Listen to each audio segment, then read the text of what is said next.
Hello, LP Brown artists. It's Mrs. Bloom.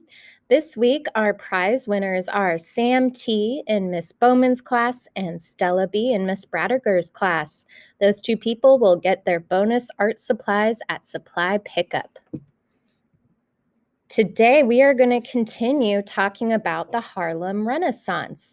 So, back to Harlem, New York, which is across the United States all the way. If we drove, it would be about 43 hours in New York. The Harlem Renaissance is important because it's the first art movement that ever highlighted or really spotlighted Black culture and art and music. And one of the people involved in this was Ashley Bryan. Now, Ashley Bryan was born in 1923 in Harlem, and he always loved music, painting, drawing, and making his own books. When he was in art school, he ended up having to leave and join the segregated army in World War II. And part of what helped him through the war was drawing and sketching. He'd keep his drawing supplies tucked away in his gear, and it really helped him survive through that tough time. After he returned from the war, he went on to study philosophy, literature. He taught at different schools, universities. He's a pretty impressive guy. He is now an author and artist. He's published more than 50 books, and he loves drawing with pencils, paints. The book we're going to read, he created with paper cutouts. He even makes puppets. You can see some puppets here. Stained glass windows. He just creates beautiful art of every style. He is currently 97 years old and still going strong. He's still painting and creating art. The book I'm going to read today is called Beautiful Blackbird, and the art is created by Ashley Bryan, and the words are written by Ashley Bryan. And the main quote from the book that I want to share is, "Color on the outside is not what's on the inside." So think about that quote. I'm going to read the book for you. And the way Ashley Bryan reads, he kind of sings and snaps and is a very enthusiastic reader. So I'll try to do my best to read like Ashley Bryan. It won't be as amazing as him, but I will try. Here is the book Beautiful Blackbird by Ashley Bryan. And when I open it up, it says that this is actually a tale from Africa that he kind of turned into his own to create into a book. Beautiful Blackbird. A long, long time ago, the birds of Africa were all pretty colors of the rainbow, clean, clear colors from head to tail. Oh, so pretty, pretty, pretty. Back then, though, birds had no marks of black on their feathers, from the tops of their heads to the tips of their tails. No markings of black. Whether large or small, Blackbird was the only bird who had it all. One day, Ringdove called the birds to a festival in the forest. He asked them all to meet by the lake where he lived. Birds flew in from all over with a flip-flop flapping of their wings and a whirring stirring of the air. They flew down to the lake from everywhere. The birds' colors were mirrored in the waters. They were red, green, yellow, purple, orange, and blue. Pink, then black, black, blackbird. Blackbird too. Ringdove called, "Coo-coo-roo, coo-coo-roo, I've got a question to ask of you. Who of all is the most beautiful?" The colored birds never even raised a wing. They raised their beaks and began to sing. "Blackbird stands out best of all. Blackbird is the most beautiful. His feathers gleam all colors in the sun. Blackbird is the most beautiful one." They circled around, singing beak to peck, beak to beak, peck, peck, peck. Spread your wings, stretch your neck. Black is beautiful, Black is beautiful,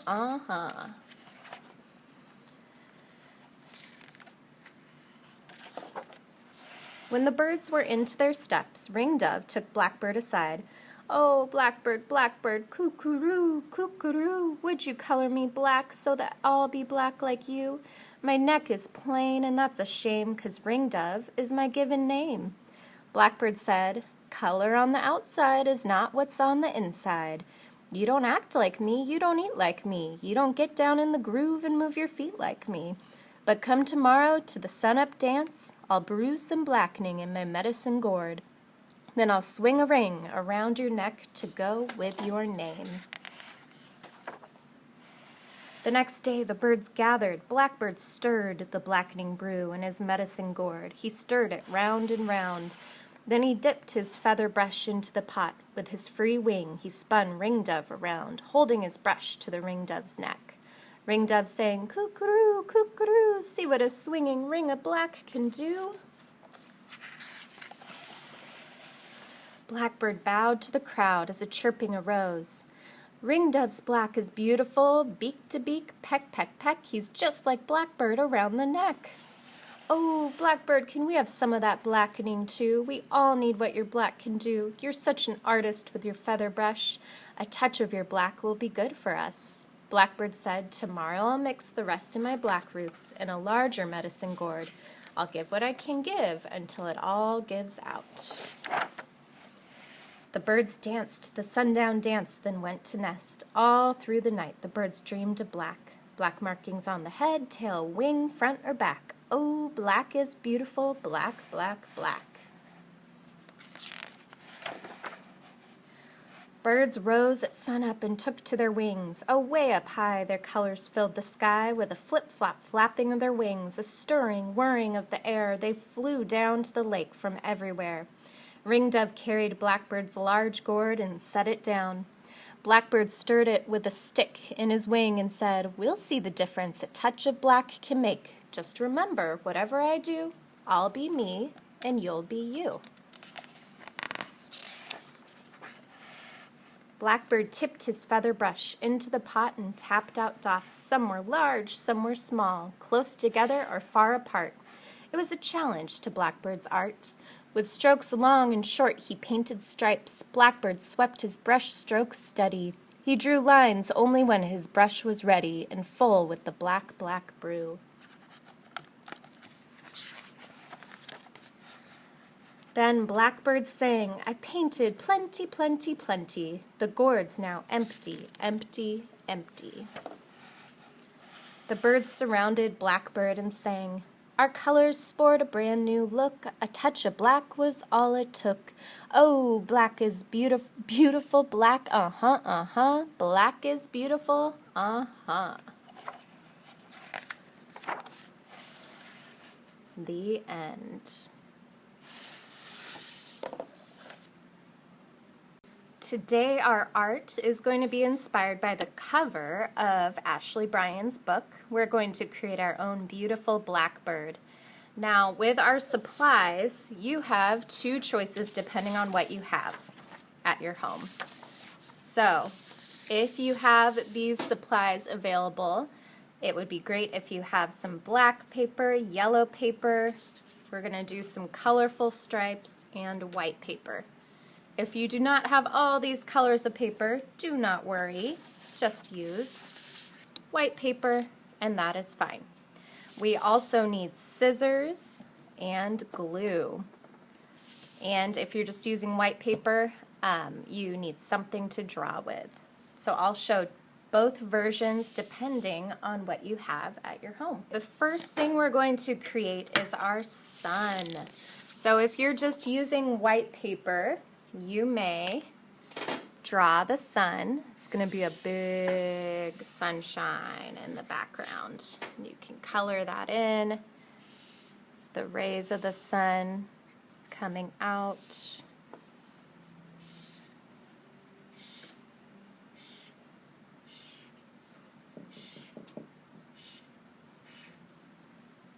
Go ahead and color that in all the way, yellow, yellow. If you have yellow paper, you can cut out a big sun out of that paper. So it's going to be half a circle.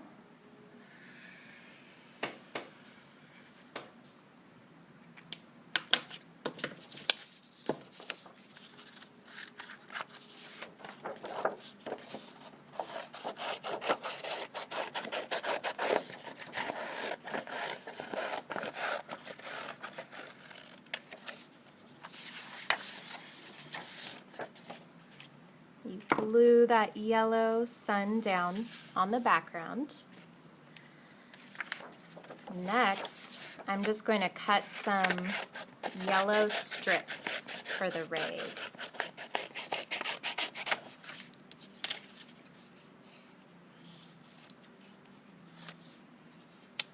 And glue those on as well.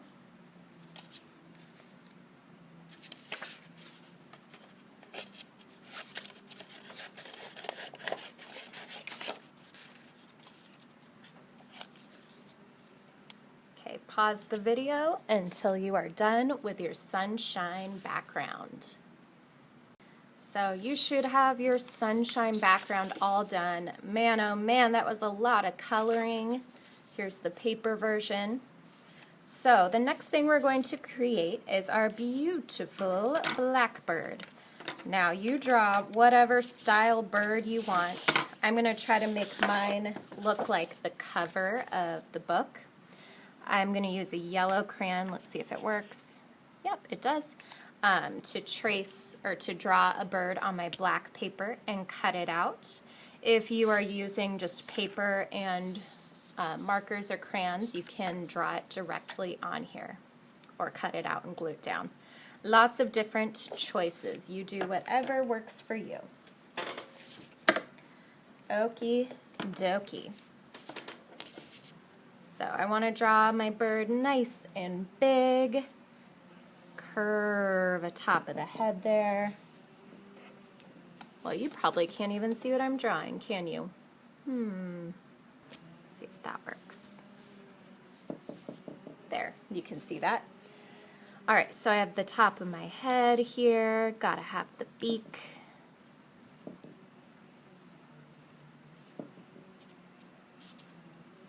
And the neck.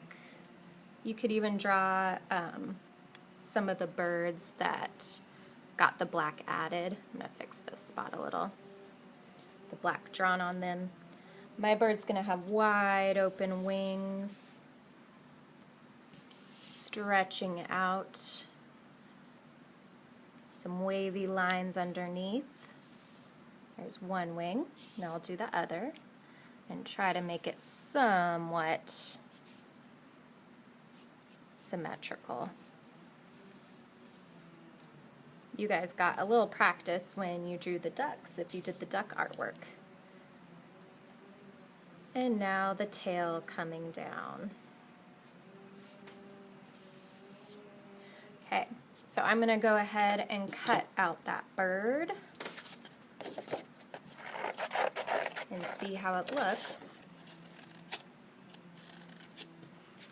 Okay, let's see. Here's my beautiful blackbird that's going to be flying in front of the sun. That's the paper version. Now, if you're just doing the crayons or markers on a paper, you're going to draw it over or do a separate piece of paper, cut it out, and glue it down. Now, it's a risky move to just go for it with marker, but I'm going to give it a shot. It's a little scary.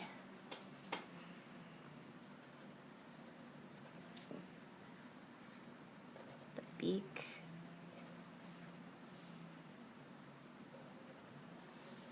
Wings stretching out. And they come down with a few wavy lines. Its body goes down like that. And the whole point of this story is it doesn't matter what's on the outside, it matters what's on the inside. So if your bird doesn't turn out that great on the outside, well, it doesn't matter, does it?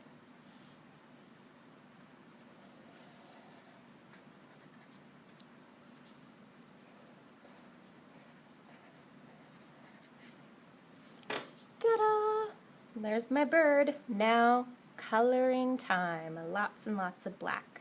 So pause the video. You're either going to glue down your paper bird or color in your drawn-on bird. Welcome back. If you have been coloring, make sure you give your hands and wrists a little break and twist. My goodness, that was a lot of coloring. So here's the paper version and the colored version.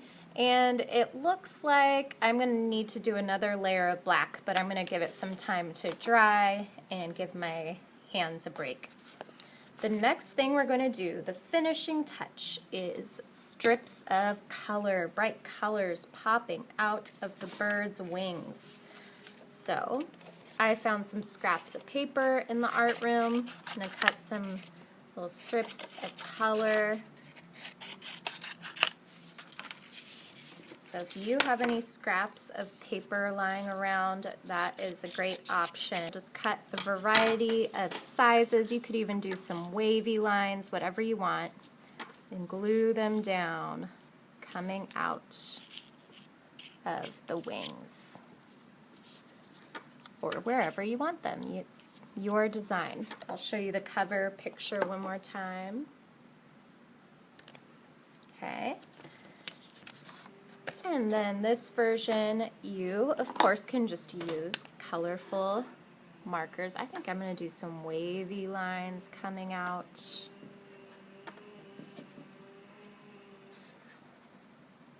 Kind of like streamers. Just have fun with the colors, maybe even like a dotted, dashed line.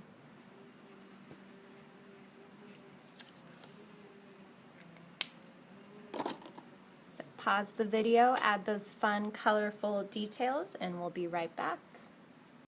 Here's my almost completed beautiful blackbird.